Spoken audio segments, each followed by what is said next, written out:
right, there's too much to talk about with the Canucks, so let's start off by talking What? about. What are you talking about? Nothing happened. Let's start off. First talking point: walking Tocchet. Yeah, baby. Oh, sorry. What? What happened? Tell us how you really feel. My goodness. Huh. That was unprofessional of me. I am so sorry. Let's be honest. Tocchet, fantastic person, did absolutely bring a defensive structure to the club that was missing through the Boudreau coaching, right? Like it was all gas, no brakes. And then unfortunately with Tocchet, he hasn't learned in his tenure or history as a head coach how to work with young offensive hockey players.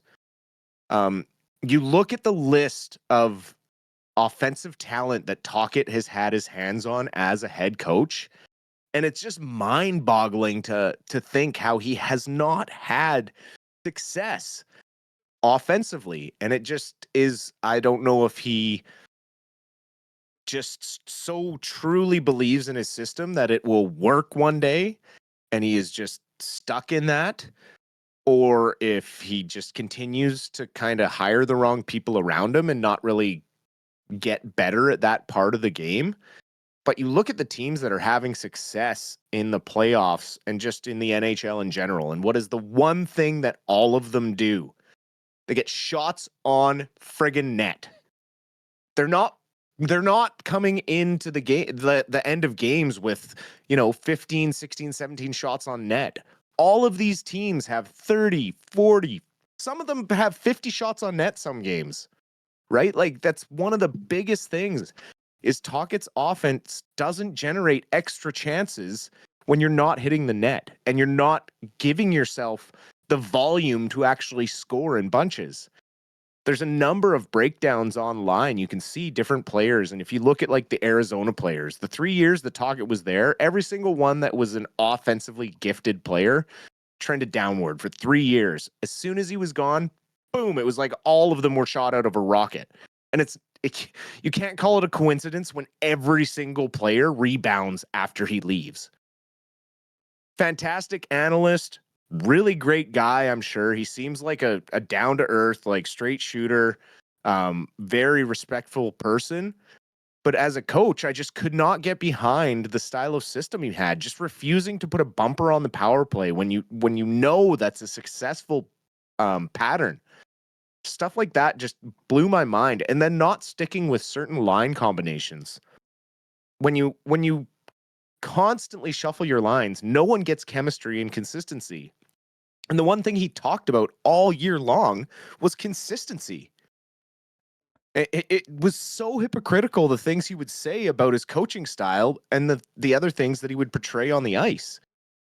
And I've been pumping Manny's tires for a long time, like for months. And it's just funny that like there's so many people, fans, media, other analysts that were saying for the longest time he wasn't ready. He wasn't ready.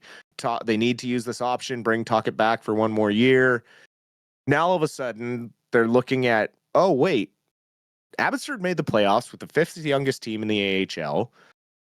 Pretty much just a scratch together roster every game for the majority of the games after Christmas because everyone was up with the big club filling in for injuries or what have you.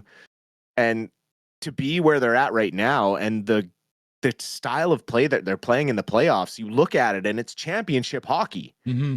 They come out hard and fast. They try and get way ahead. They score in bunches, a giggity. And they if they are able to just close it off, they do.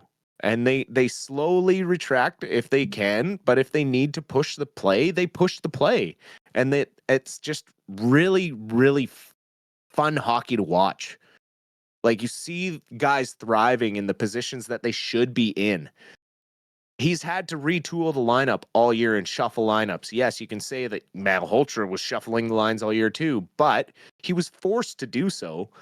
And the one thing he didn't do is take guys out of their element and put them in positions to not succeed. And I mean, we talked about it the one game with Brock Besser, like playing left wing. Never in his career. Like, what hat did you pull that out of? Desperation hat. And if you're that desperate to really find offense, you just look around the league. I mean, even offensive players we had that have gone down. I mean, JT Miller went down, Besser has went down this year. Petey, I mean, it's almost coming out now that Tocchet didn't like Petey the second he got here and was questioning them, like extending him and everything. And so if you have that relationship coming in with basically the star player and like the future young superstar, and that's the coach that's coming in, that's already going to be a toxic relationship going forward. So I just think that for everyone involved, like, it's going to be a breath of fresh air. Yeah, I think it really would be. And you make a lot of good points there. And the stats say the truth, right? Like offensive players don't play as well underneath Tocchet. And something I'm starting to think, because Tocchet obviously did win the Stanley Cup with the Pittsburgh Penguins, but that was as an assistant. He's never been a head coach that's won the Stanley Cup. And it reminds me, and everyone knows Jim Benning, right? Like Jim Benning's name here in Vancouver. He's one of the worst GMs that we've ever had. But when he was the assistant GM under Peter Chiarelli, the Boston Bruins won the Stanley Cup.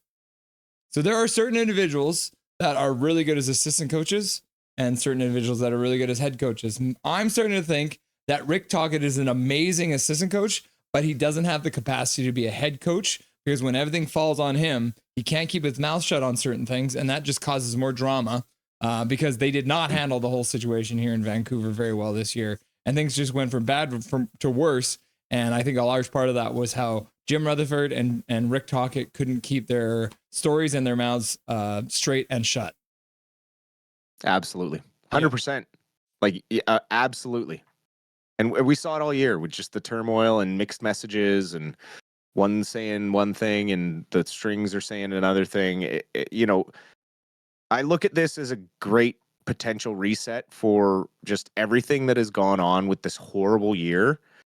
Tocchet was kind of the last piece that maybe needed to go, given the way he handled the whole situation between Miller and Petey. In all honesty, I think Tocchet wanted Miller to stay because we've talked about the rumor of what was said, and Tocchet is a very old school guy. I'm not trying to paint his character or whatever, but he probably brushed it off as a very emotional moment by JT. Yes, he crossed a line, but you have to take all the good. Well, in the modern age, when you cross that line, there's really no going back. And so there's no defending it. And I think after Tocchet lost his pet, it was game over anyways. And so, you know, I'm not upset. I'm not upset. I'm excited for the future and to see who can help, Pettersson shine the way he has in the past. Truth. So talking about practice, because the PWHL have announced that they will be coming to Vancouver, new franchise. They already have a practice facility. So this has made it even more obvious the Vancouver Canucks do not have a practice facility. Only team in the entire NHL that do not. Is this a big deal, or are we talking too much about practice? If you ask players, it's not a big deal to them, right? Like Yannick Hansen was on with 650. He's a regular analyst for them, and he said they go to UBC maybe 5 to 8 times a season. For the majority of the season, they're practicing in Rogers Arena. In the summer, guys are wherever they are, practicing at home or where have you. And then when they come back, they rent a rink together. It's not the league's responsibility to provide ice for them in the summer. That's up to them, right? So, would it be great to have a private facility that the guys could go to? Absolutely. They have a weight room and gym year round at Rogers Arena they can use. There's just not ice there. So, is it inconvenient? Who cares? You're a millionaire. Get over it. I think a big deal of it gets made in the media and then it gets put out through social media, and that kind of gets on the free agency market. It's like, I don't want to go there if I'm not treated like, I can go here and be treated like a king, no taxes, paid in US dollars, right? There's so many extra things that go into it. I really don't think a practice facility is a big issue.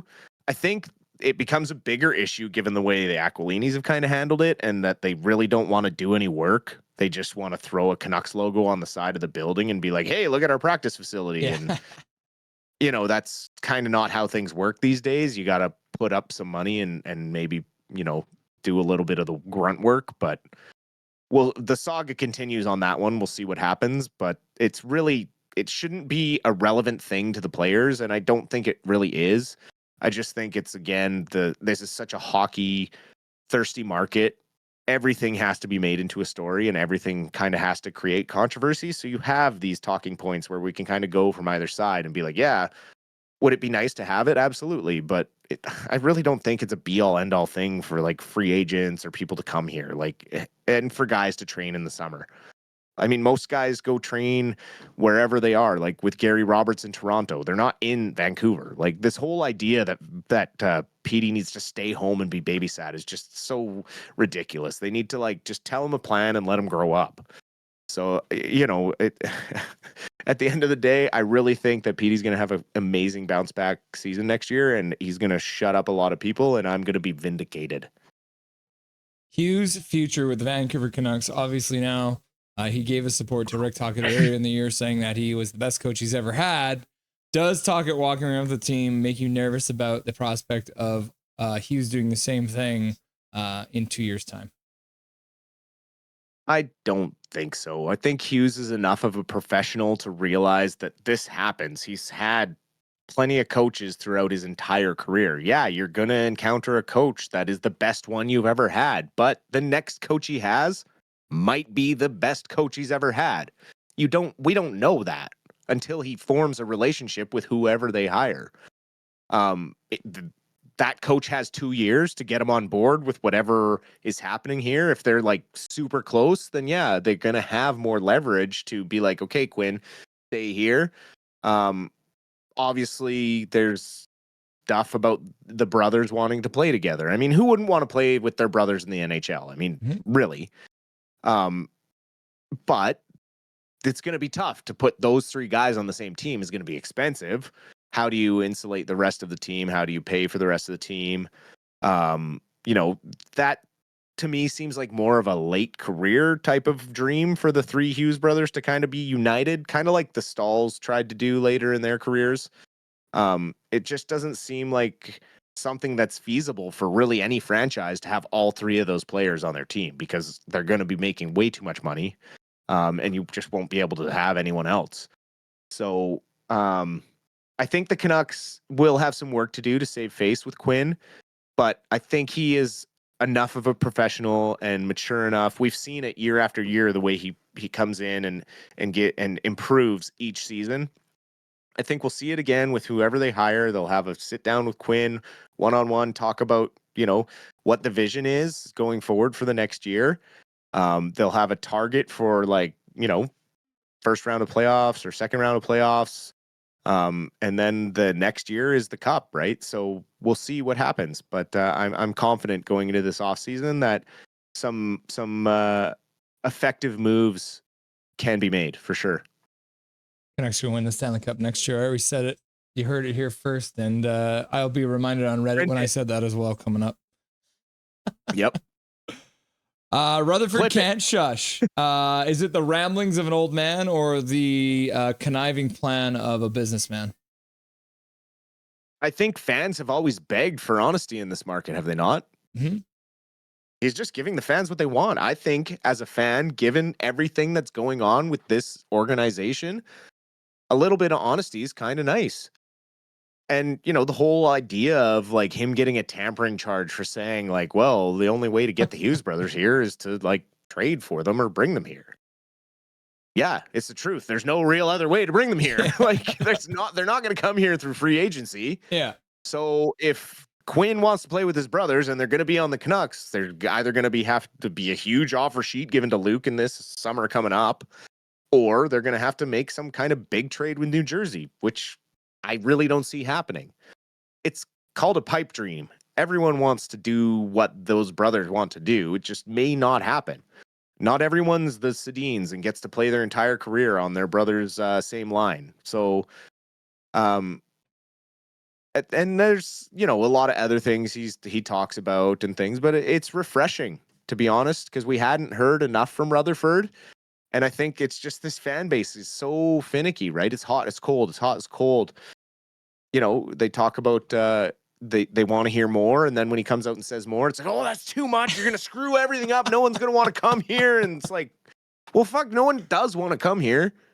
Really, like the things you have to factor in are like the taxes in British Columbia, the exchange rate, and like when the Aquilinis have to raise prices and stuff, like it goes, all NHL business is conducted in US dollars. It's not conducted in Canadian dollars. Our exchange rate is brutal right now. So to compete and be a cap, like top cap team, to spend right to the cap, we're spending a third more than most teams in the league this year because of the exchange rate. So when you factor all that in, you gotta give a little bit of leeway to the organization with what they've been able to accomplish and kind of hold on to this point. And so we'll have to kind of see what they do in the offseason, but I would expect that maybe they do go with Manny Malhotra and he brings up a bunch of the young guys to fill in the gaps. A lot of these guys are ready. They just haven't had that opportunity given the way Vancouver's gone after big free agents trying to fill holes and just overspending. It always seems like we ran out of time to talk about the Abbey Canucks. We didn't plan it. Did you want to come by after tonight's game and have a quick chat about the Abbey Canucks through the first game and the it'll probably be the first two periods of tonight's game? Absolutely. Let's we'll talk about a little bit about game 2, and we'll break down game 1 after post game, because you know we had a lot to talk about. It's been a while. We haven't talked about Canucks stuff, and a lot did happen. So awesome. We do need to talk about the Abbey Canucks because they are rocking and rolling in these playoffs, and hopefully they can keep it going tonight. Cool. Sounds good, Dustin. I appreciate you being here, and we'll talk to you post game. Thank you as always, and enjoy the rest of the game, chat. Nothing is perfect.